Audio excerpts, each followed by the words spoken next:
Welcome to Broomfield Conversations. Broomfield Conversations is a set of virtual events to help people understand things around Broomfield, topics and ballot initiatives, and also candidates. And so before we start with our conversation, I want to go over a couple things. The first one is that we've got an upcoming meeting on the 13th with Morgan Carroll in our monthly meeting. She's the Colorado Democratic Party chair and is going to be speaking to us about races around Colorado and which ones maybe we can help with. And then on August 25th, we're going to talk to the Progress Now Colorado executive director, Ian Silveri. He's highly entertaining, so I would encourage you to join us for that meeting. If you've got questions, there's the chat window, and you should move your mouse to the bottom of the control panel, and you'll see a chat menu item. Click on it, your chat window will open, and you can post your questions there. So here's my "we need money" slide. I'd like to encourage everybody to donate because it's a really important election year. And due to COVID, we're going to have to get out the vote differently. And we really need to ensure with this election that we provide education and that we elect officials that reflect our values. So please give us some money. And at the bottom of the screen, you see two things. One is a QR code that'll take you to the Act Blue site for the Broomfield Democrats. And the URL will also take you there. So donate now. So let me talk about our speaker, one of my favorite people in the world. Sylvia is a coalition coordinator for Yes on National Popular Vote. And tonight she's going to help us understand National Popular Vote and how it affects Colorado. Sylvia is a well-educated woman. She has an MBA in finance from the University of Chicago. And then she moved to Colorado in 1999. She's a small business owner. She started the Aquaponics Source, which is the largest provider of home aquaponics systems, supplies, and education and community interaction for the home aquaponic grower in the US. In 2016, she became involved in politics, and I thank her because she also got me involved in politics. And You're welcome, Broomfield. She began to work on National Popular Vote in 2018. She's active in a couple other organizations on the board, the League of Women Voters in Boulder County, and also Meals on Wheels in Boulder County. So with that, I'm going to turn it over to Sylvia and have her share the screen, and we'll get started on National Popular Vote. Awesome. Thank you so much, Peggy. You're one of my favorite people too. I cannot start sharing until you are no longer sharing. So I will wait for you to unshare and then I will share. So hi everybody. I'm thrilled to be talking to the Broomfield Dems again. This feels like old home week. I recognize at least half of you. So this is awesome. I would like to start with a request that if everybody could mute themselves besides me, I would appreciate that. I am easily distracted and it just helps not to have random noises while I'm trying to talk. So muting would be deeply appreciated.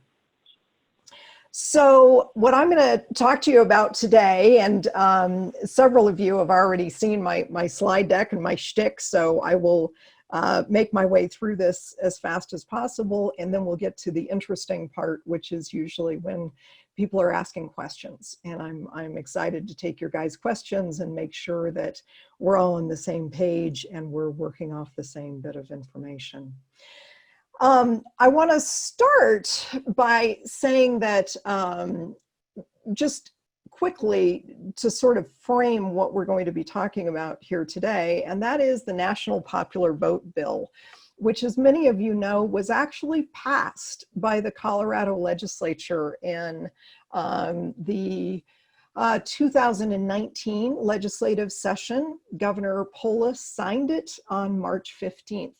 So this is actually the law in Colorado right now. However, the Colorado Republican Party decided that they did not want it to be the law, and they got a couple of politicians, a county commissioner out of Mesa County and the mayor of Monument, to start circulating petitions to put a repeal of the national popular vote on the 2020 ballot.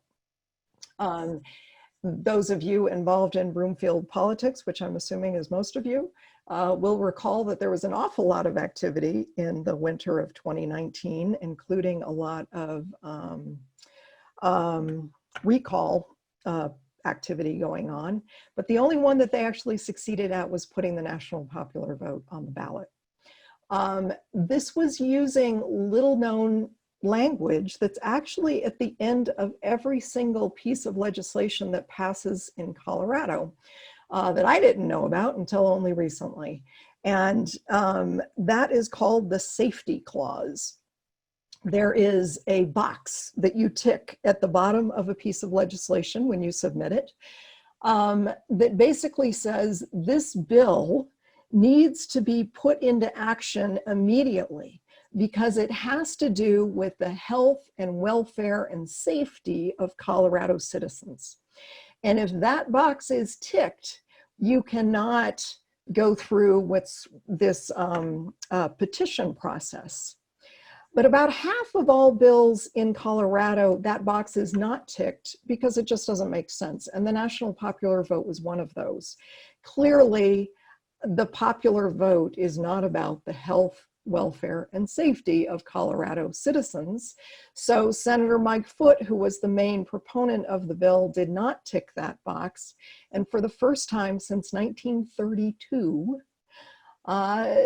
there have been enough signatures gathered to actually put a bill on the ballot. So we are the lucky recipients of this historic moment.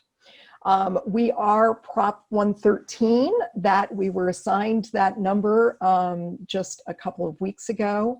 For any of you that grew up in California like I did, Prop 13 is something that is probably seared in your brain. It was a very infamous bill. Whoever just came in, if you wouldn't mind muting yourself, that would be awesome.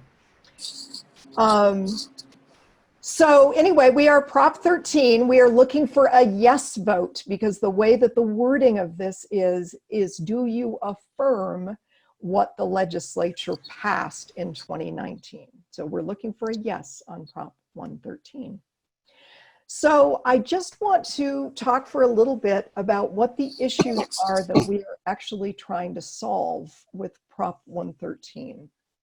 Right now, our system of electing a president through the Electoral College is really, really broken. It's not so much the Electoral College itself. The problem lies in the winner-take-all system that 48 states in this country have adopted. And the winner-take-all system means that whoever gets the majority or the plurality, frankly, within a state gets 100% of that state's electoral college votes. Now, what this means is that margins don't matter. And because margins don't matter, a couple of really serious consequences have emerged from this system. The first one that we're all familiar with is this issue of second place winners. So 5 out of 45 presidents in the history of this country have lost the popular vote but they've won the Electoral College. So essentially, they've come into office without a popular mandate. Two of these have happened in the last century, and academics think that this is going to happen with increasing frequency. We all know about the hanging Chad election of 2000, when Al Gore won 500,000 more popular votes than George Bush, but George Bush was awarded the Electoral College by the Supreme Court. We're also screamingly familiar with 2016, when Hillary Clinton won nearly 3 million more votes than Donald Trump. And we're now facing an election in 2020 where this could happen again. Now, these are the instances that we're really familiar with. I will tell you that this has almost happened 17 other times in our history, one of those being in 2004. In 2004, if just under 60,000 votes in Ohio had swung to John Kerry, we would have had President Kerry, despite the fact that George Bush had nearly 3 million more popular votes. So it would have been the 2016 scenario, but in party reverse. But I believe that the much bigger problem is that in the world's oldest democracy, every vote is not equal. One of the manifestations of this is if you look at how many citizens in each state it takes to have an elector. So we know that electors are allocated or are given to states according to how many Congress people the state has and how many senators, 2 for every state, right? So the minimum number of electors that every state is going to have is 3. And this has caused all sorts of distortions in how many citizens are actually represented by these states. And this chart, I believe, does a really good job of showing this. So the smaller the bar, the fewer number of citizens are required or behind each one of these Electoral College votes. And the classic example is Wyoming. So as of 2019, with Wyoming's population in 2019, it takes 190,000 citizens in Wyoming to equal 1 Electoral College votes. In Colorado, it takes 630,000 citizens per elector. So Wyoming essentially has 3 times the representation that Colorado does in the Electoral College. Not only is this not 1 person, 1 vote, this is not every vote equal, this is just plain not fair. The other manifestation of every vote not being equal is, I'm sure that we're all hearing a lot about swing states and safe states. And while I am not in the habit of quoting Scott Walker, he had this nailed. And that is that the nation as a whole is not electing the president. At that time, 12 states were.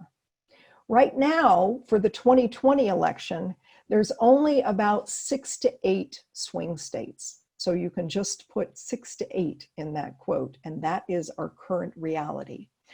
All the rest of the states in the country that are not swing states, and when I say swing states, what I mean is a closely divided state. So if you're a closely divided state, presidential campaigns are going to pay a lot of attention to you. If you are the opposite of that, if you are a safe state, whether that be safely blue or safely red, California, New York, Mississippi, North Dakota are all kind of classic examples, Wyoming, of safe states. You either aren't going to campaign there because you couldn't possibly win, or you're not going to campaign there because you couldn't possibly lose. It's a bad place to spend your campaign money. It's a bad place for you to spend your time campaigning. And when you are in office, it's not a state that you're going to pay any attention to. And we'll talk about that in just a minute here. Now, this map here shows the battleground or swing states of 2016 and what happened with the post-convention campaign election visits, or the general election visits during the 2016 election. And what you'll see is that 94% of them occurred in just 12 states. So when people talk about the Electoral College being in place, this is one of the reasons why our opponents strongly feel that the Electoral College system should just remain like it is. They say that the Electoral College forces candidates to campaign around the country. That's simply not true. The facts say something completely different. This is what the country looks like if you are a presidential campaign advisor in 2020. There are only these 6 states that are actually in play. There's some discussion about Texas possibly being in play, some other states possibly being in play. But in general, this is what most of the pundits think are the most important states and the ones that are going to swing the election. So one of the really terrible outcomes of this system that we have is systematic racial disenfranchisement. And this started with the origin of the Electoral College. Now, most of you are probably aware that the Electoral College was actually a last-minute compromise that came out of the Constitutional Convention. The delegates at the convention were having a really hard time figuring out how to elect the president. There were some that wanted to elect the president by popular vote, but the overall thinking was that since the country was so new and since information really traveled by foot and on horseback, there was no way that voters could become educated sufficiently to cast a well thought through vote for the presidency. So that was pushed aside. Another way of electing the president was that maybe Congress should just elect the president. But quickly, people pointed out that that would just lead to corruption, and really glad that they didn't go down that route, because that would have been probably even worse than what we have now. So at the last minute, there was a week when all the delegates actually went home for a week, and they left this, this committee. It was called the Committee on Unresolved Issues. And their job during the course of the week was to figure out how to elect the president. And what they did was they said, well, we really have 2 groups that we have to convince to agree to this Constitution. One of them was small states, and small states had just been given the Senate, the structure of the Senate. So every state, no matter what their size, gets 2 senators, and that was to placate the small states. The other group that they really had to bring along was the southern states. And the southern states were given nice benefits through the Congress, because the number of Congress people that every state gets is according to the census. And the census counts everybody, and including counting slaves. Now, slaves obviously couldn't vote, but what they had decided was that in order to give the southern states the representation that they wanted, they counted every slave as 3/5 of a person. So since those 2 things had already been decided, they said, well, what the heck? Why don't we combine these 2 things, take the number of Congress people, the number of senators that each state has, and we'll just create a temporary Congress that'll get together and elect the president. And so the Electoral College was born. So racial issues really started with the Electoral College. After the 15th Amendment was passed and slavery was no longer allowed in the country, it actually got even worse, because Black people were not allowed to vote. had the whole Jim Crow era, the, what's it called, the Reconstruction era. It was a long, long time before Black people actually got enfranchised and allowed to vote. So essentially what you went from was a 3/5 rule to a 5/5 rule. And the problem with the Electoral College is no matter how many people in your state vote, you still have the same number of electors. So essentially, you have 100% of your votes cast, even if you have, 1,000 people in your state vote, right? It doesn't matter what percent of your state votes. And what that leads to is incentives for suppressing the vote. And that has been happening throughout the history of the United States. It happens to this very day. The United States has shockingly low voter turnout rates, and part of it is because of the Electoral College. The last reason why people of color are disenfranchised through this system is that voters of color tend to reside in safe states with large urban centers. So you think about Chicago, New York, Los Angeles, none of those states matter. They are all safely blue states. And because of that, these voters of color's vote just simply don't matter. So I mentioned voter turnout just to sort of drive that point home a bit.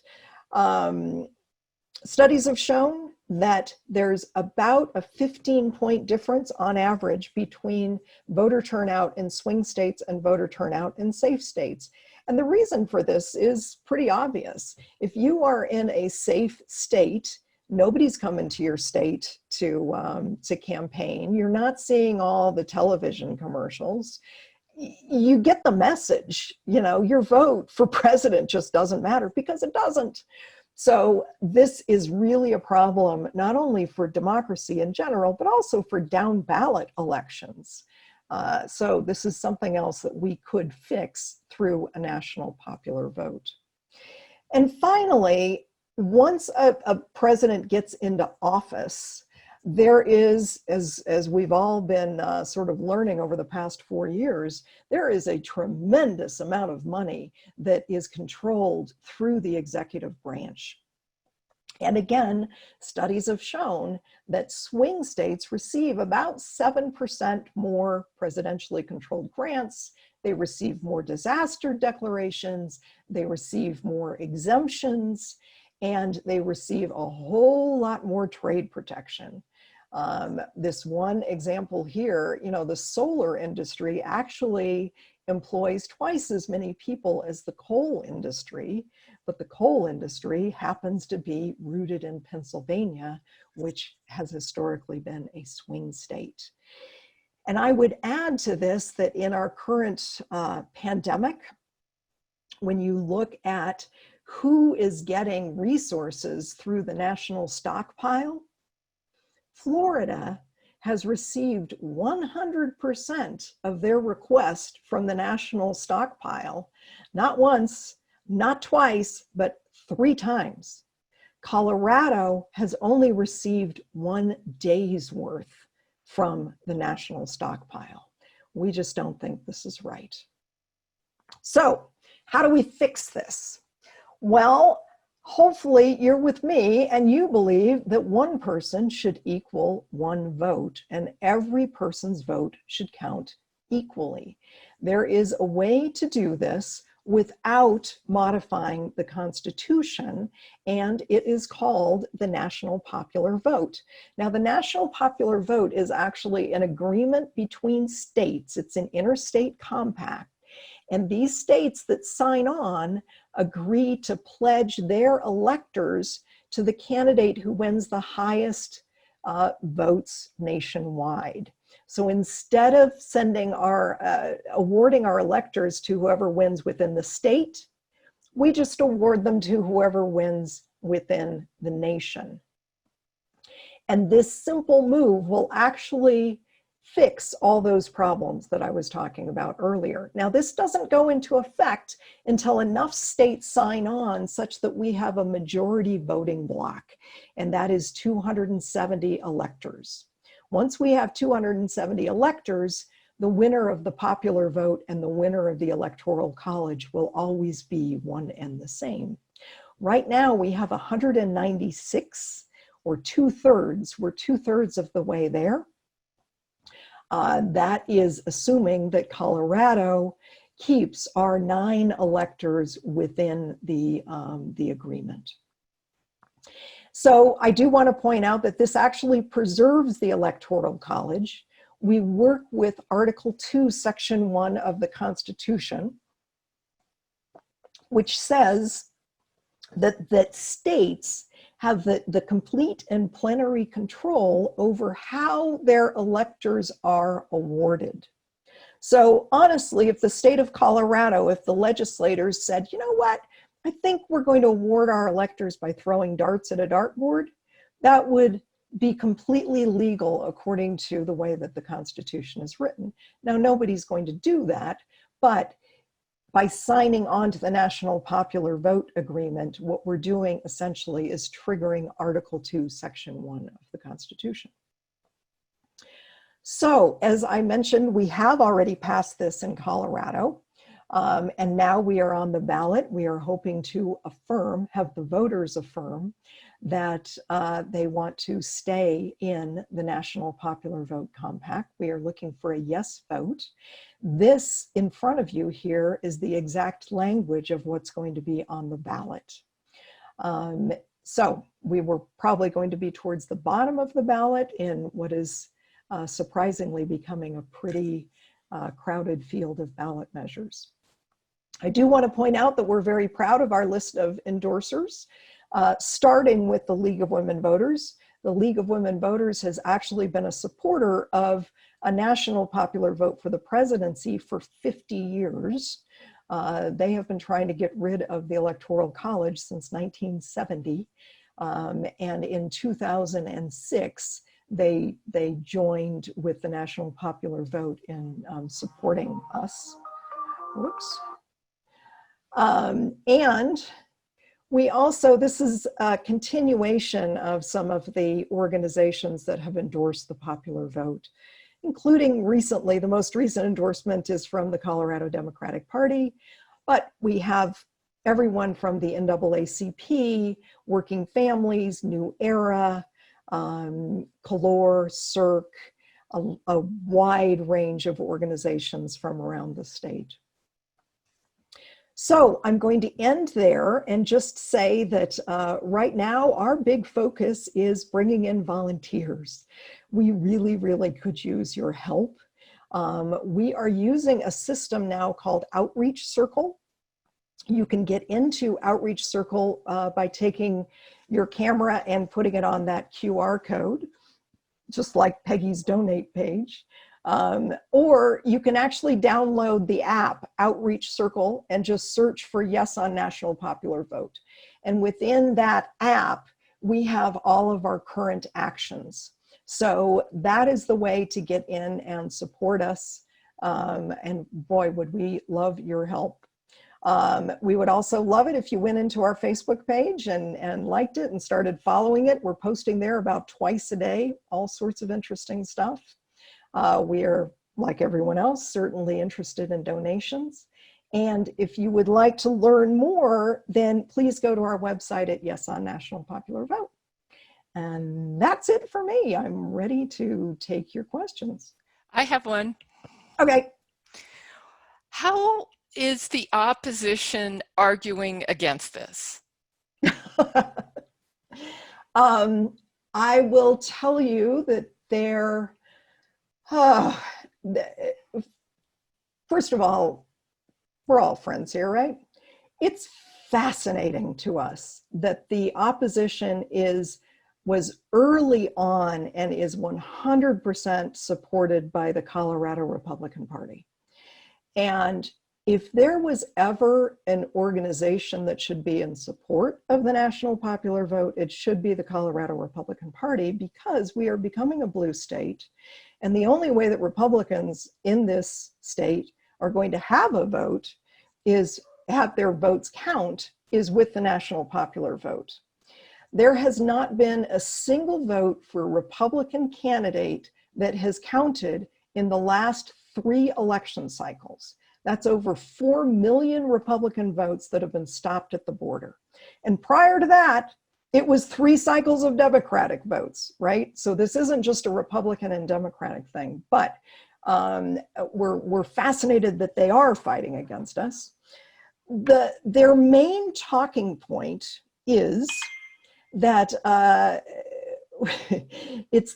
you remember the Marsha Brady, Marsha. For them, it's California, California, California. So every email they send out, we do a California count, and there's always at least 6 times that they mention it. So basically what they're trying to sell people on is that under the national popular vote, California is going to take over Colorado. They're going to take over our water. They're going to take over our votes. Basically, Colorado is not going to matter because this behemoth that is California is going to take over. That's pretty silly on a couple of fronts, and I'm happy to go into it. But I will tell you that the other argument that they are trying to make is that they are saying that the only reason why Colorado matters now is because of our 9 electors. And if we go to this system, that we won't matter. Completely missing the point that Colorado is no longer a swing state. We are now considered a safely blue state. And because of that, we no longer matter. So we are in a state with the presidential elections that we're not a swing state. We're not going to see presidential visits here. And we just don't matter anymore. Probably a third reason I would put under the overall umbrella of constitutionality. They are confused that this somehow is a workaround the Constitution, that the founding fathers had it right, that it's just working now and we shouldn't muck around with it. Missing the point that there is nothing in the Constitution that says anything about winner-take-all systems. And in fact, the founding fathers, it was Thomas Jefferson that was the first one to propose winner-take-all when he lost the election to John Adams. And he went back to the Virginia legislature and said, wait a minute, if we actually cast all of our votes to one candidate, me, I will probably win the next election. And I think it was Madison, it's either Monroe or Madison, who actually started working on a constitutional amendment to outlaw state-based winner-take-all because he could see where this was going.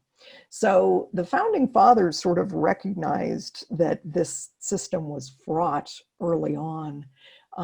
And we are absolutely working within the language of the Constitution and not changing it. What do you got next? Hit me. That was a great answer. So, Sylvia, I have gotten a few questions on chat, okay, and I'm going to ask you them in just a minute, but I'm kind of curious. I know that in the past you've told me that you do have, nationwide, you do have some major supporters who are Republicans, right? Yeah, oh yeah. And so do these Republicans ever talk to Colorado Republicans and try to explain, why it makes sense? Funny you should say that, because Michael Steele is definitely one of our biggest name supporters, and he is coming to Colorado. I can't remember if it's next week or the week after. His schedule's been shifting a bit, but a lot of his reason for being here is to actually talk to Republicans in Colorado. So there have been, I mean, Newt Gingrich has been a fan. Donald Trump, for Pete's sake, has been a fan of the popular vote, right? He goes back and forth. He decides that he's a fan, and then he's not a fan, and then he's a fan, and then he's not a fan. But yeah, there have been some big names. Our team, our national team, is actually about half Republicans. We have the former chair of the Minnesota Republican Party is somebody that I work with all the time. The former minority leader of the House in California. So up until 2016, there was actually an awful lot of Republican support behind the national popular vote. And shockingly, in 2016, Republican support fell off a cliff. So Democratic support has remained steady and Republican support just plummeted. So, you know, maybe we'll get them back again. Maybe. I mean, it is kind of not shocking to me. I mean, Republicans went from hating Putin to loving Putin in about 3 nanoseconds. So I sort of get why they are now against national popular vote, because they're afraid it's going to cost them the presidency. Well, they've only won 1 popular vote for the presidency in 7 elections. So yeah, well, but yet they've been elected twice. So here are a couple of questions. Actually, a question from Maurice that Kathy asked as well. Which other states that are not part of the agreement now are considering joining, and how far along are they? Good question. Virginia is one that we were very close to having pass. And at the 11th hour, they pulled the bill because they just thought that they didn't have the votes. So I suspect Virginia is going to go back into the legislatures next year. Maine is very close. Nevada's legislature passed it, and the governor didn't sign it. So I suspect Nevada is going to continue to be in play. And the last one I'll mention is Minnesota. Minnesota has had a lot of activity. Here in Colorado, when we passed it in 2019, that was the 5th time that it had come up in the legislature. So, you know, this isn't the kind of thing that it's just one and done. A lot of times we just have to keep trying. And, you know, that's what we're doing. Okay. Let's see, I think that we have somebody that wants to ask a question, but just before that, another question is, what would volunteers do if they sign up for NPV? Oh, great. So here's some of the things that I have volunteers doing right now. We are just finishing up our postcard writing campaign. We are writing letters to the editor. Volunteers are shooting 1-minute videos of themselves, and we're posting that on YouTube and Facebook, and we're actually compiling them all into a really cool video that's got them all grouped together. And we are just about to start our texting program. So we just signed on with Through Text, and starting next week, we're going to start sending out lots and lots of texts. We will have a yard sign distribution need coming up here pretty soon. So lots of stuff going on.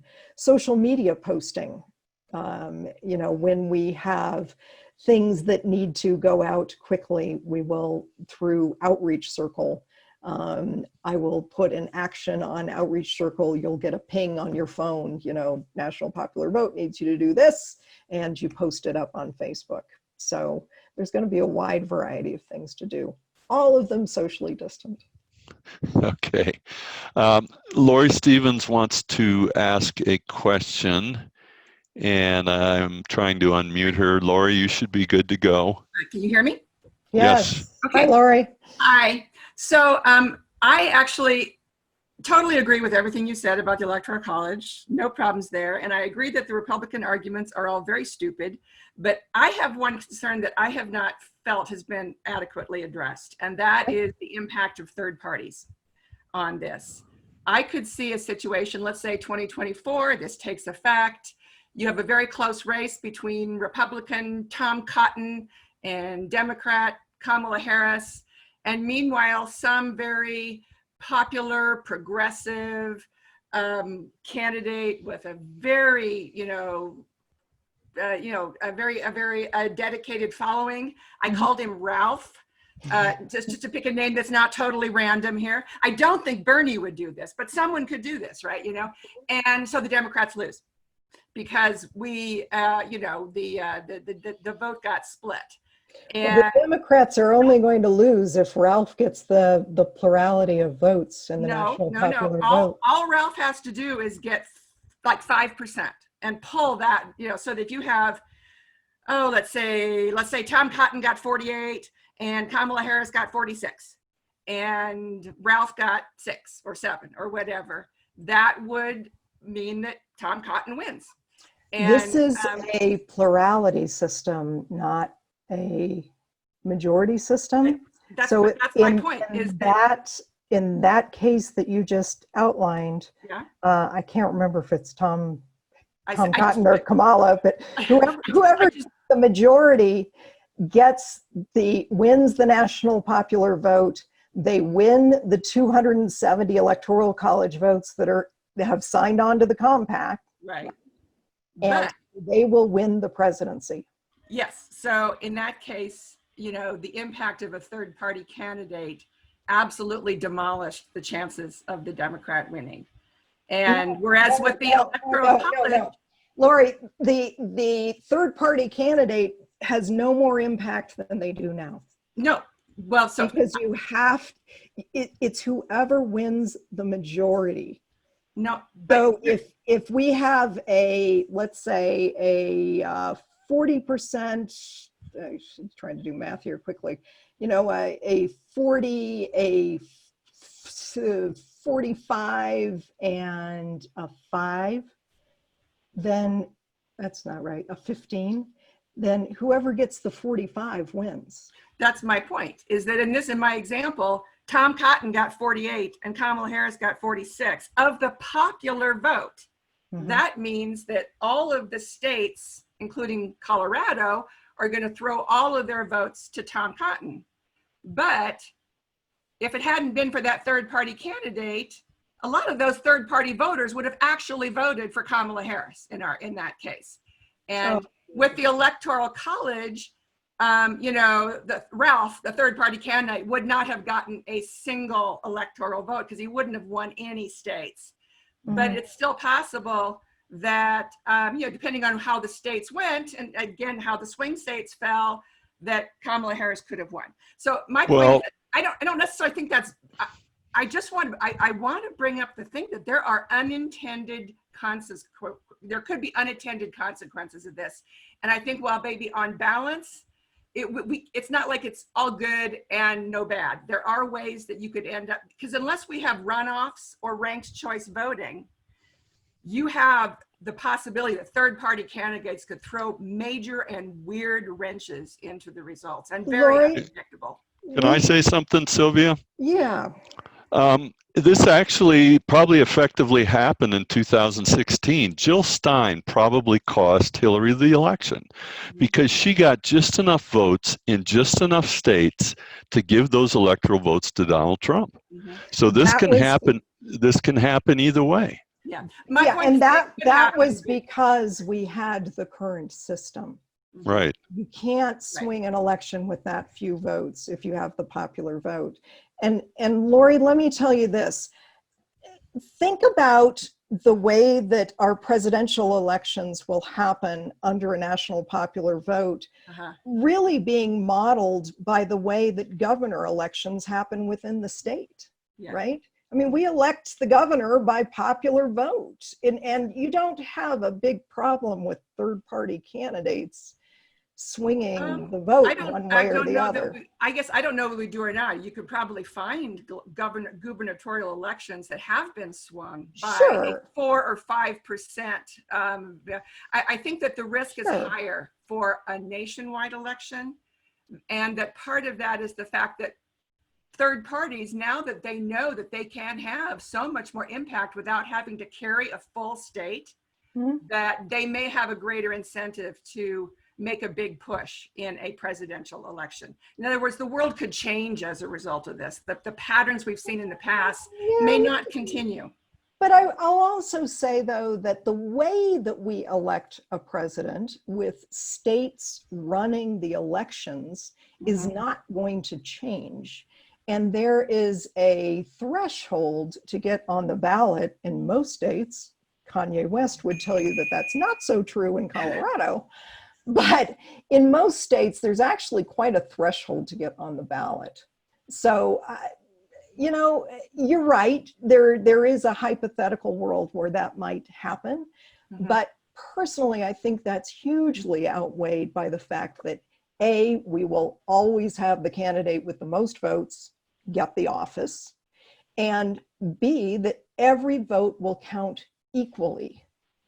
And if that's what's going on, then personally, I'm willing to take the risk of a third party candidate emerging. I think that's, I agree with that. I think that I want to make sure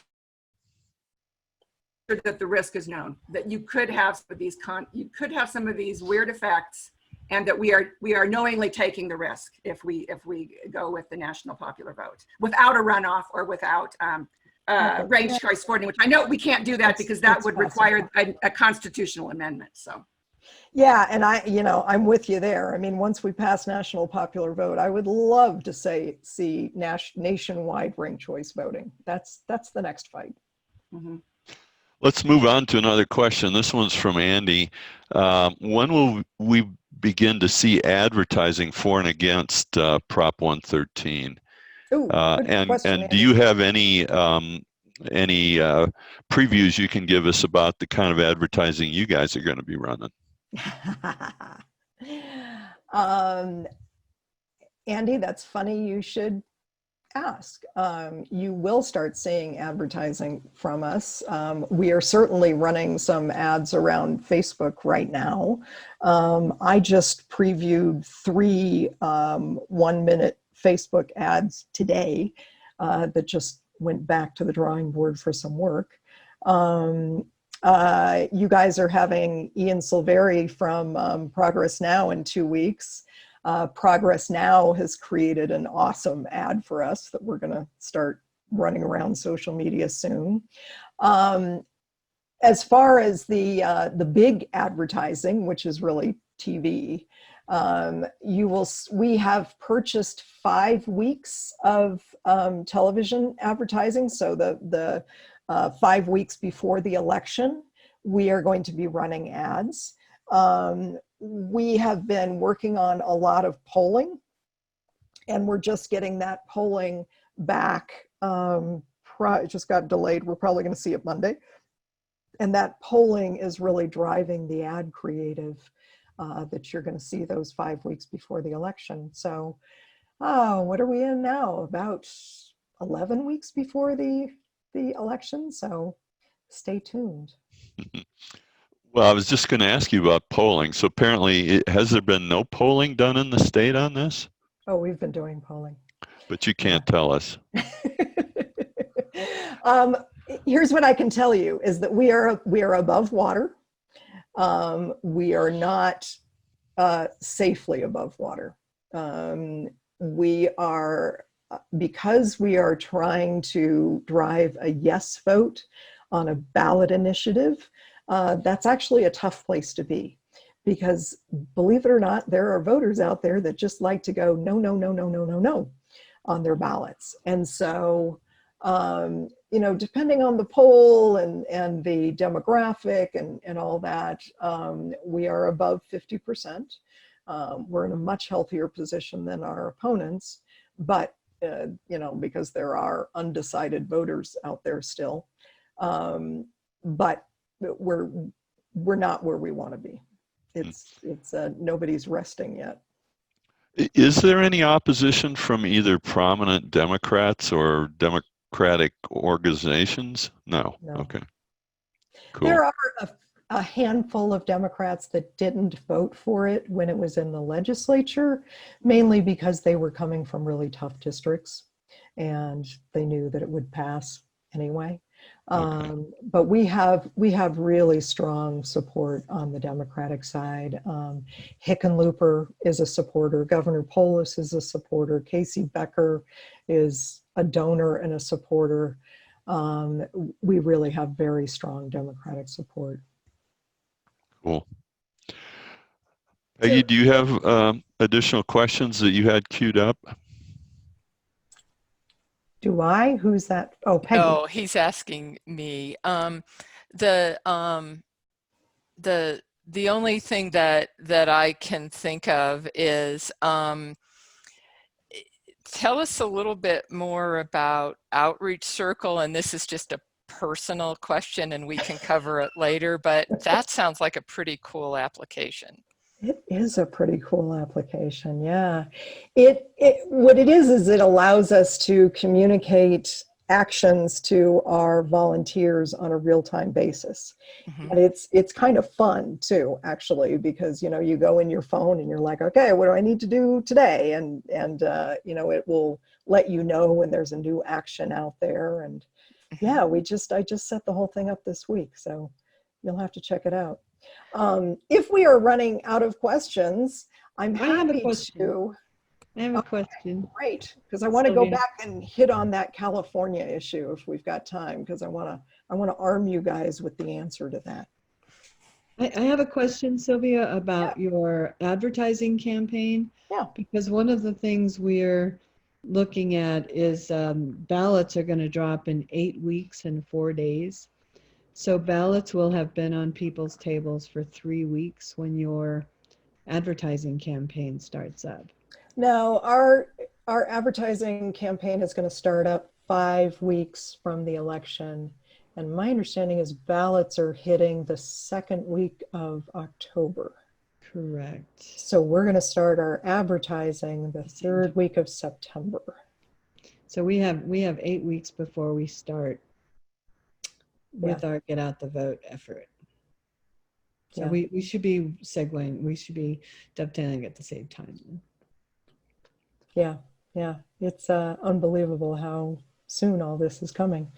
It's pretty exciting. Yeah, it is. 81 days. Yeah, right. When we talk about advertising too, one of the things that we've been very fortunate is that we have managed to raise a good amount of money.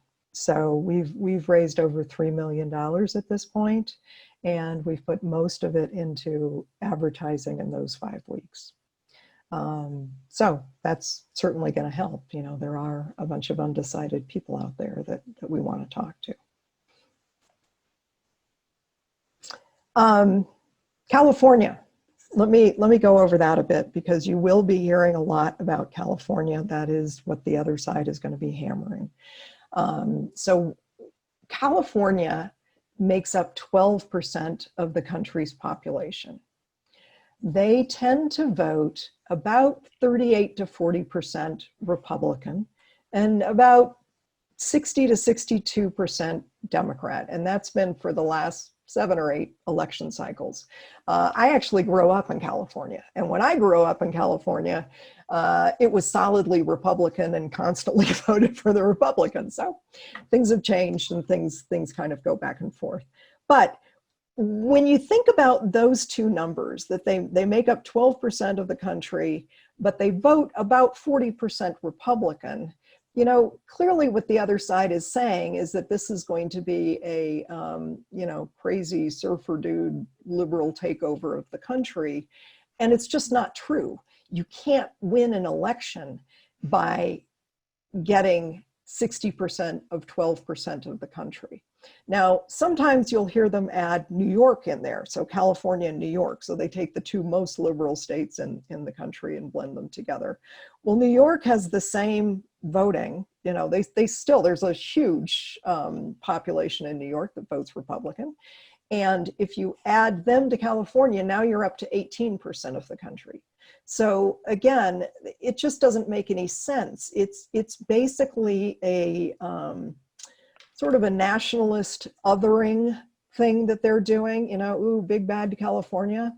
But the second most populous state in the country is actually Texas. And Texas votes the other way. So Texas is usually, now that might be changing, but they've historically, for the past several cycles, been about 60% Republican and about 40% Democrat. And in fact, if you take the top 5 most populous states in the country, so you have California, Texas, Florida, New York, and Pennsylvania, you essentially have a political wash. So if you combine the top 5 biggest states, you get a purple state because they tend to vote just about, purple. So that argument just doesn't hold any water at all. And we just keep coming back to, shouldn't every American vote for the most important office in the country, really the only office that we vote for as Americans? Shouldn't every vote just count equally, and shouldn't we just be voting as Americans? So I will leave it there. I have a question. Oh, okay. So what made you decide this is the thing you were going to work on? Clearly, there's lots of stuff to work on. Clearly, you're highly sought after. What made you decide this Maybe was by it? my husband. That was funny. What made me decide this? So I am one of these people, like I bet many people on this call, I know you and Gary certainly, who suddenly discovered politics on about November 4th, 2016. Everything had been going along just fine up until then. But as soon as Trump was put in office, I knew that I was going to have to get busy. So I started looking at various ways to get involved. And I also, I remember going through these few weeks of, well, maybe the Electoral College will save us, right? And looking at the Electoral College through a new set of eyes. And through that lens, I came across this national popular vote that could actually get us to a place where what happened in 2016 and in 2000 just couldn't happen again. And it didn't involve all the brain damage of a constitutional amendment. So at the time I got involved in a few things, Indivisible and the Boulder County Dems and all that, but I also reached out to the group that was working on national popular vote legislation. But at about the time that I reached out to them, it had come up in committee, Republican-controlled committee, and it was instantly killed. So it didn't go anywhere in the 2017 session, and nothing changed in 2018, right? But then we had an election in the fall of 2018, and the blue wave happened in Colorado. And I said, well, maybe I'll look at this again, because maybe it's got a chance. So I reached out to the people that were organizing the grassroots movement around national popular vote, became very involved with that. And we got it passed. And I was thinking, okay, woohoo, now I'm going to move on to the next thing. And unfortunately, didn't, it became a long-term thing. So that's how I got involved. You're muted, Peggy. You're muted, Peggy. Peggy's not listening to us. There she is. Oh, she's muted again. You're still muted. Okay. Nuh-uh. Well, I'm very glad you did, Sylvia. And I want to thank you so much for being a regular with the Broomfield Democrats. We very much appreciate your willingness to come chat with us and give us the update, because National Popular Vote has had kind of an interesting history in Colorado. So thank you very much. It has. Thank you. And thank you to the Broomfield Dems. I always love talking to you guys. So thank you, Sylvia. Appreciate the time. All right, guys. Bye-bye. Bye. Bye, all. Thanks, Sylvia. Bye, y'all. I thought that was Kathy. Bye, Kathy.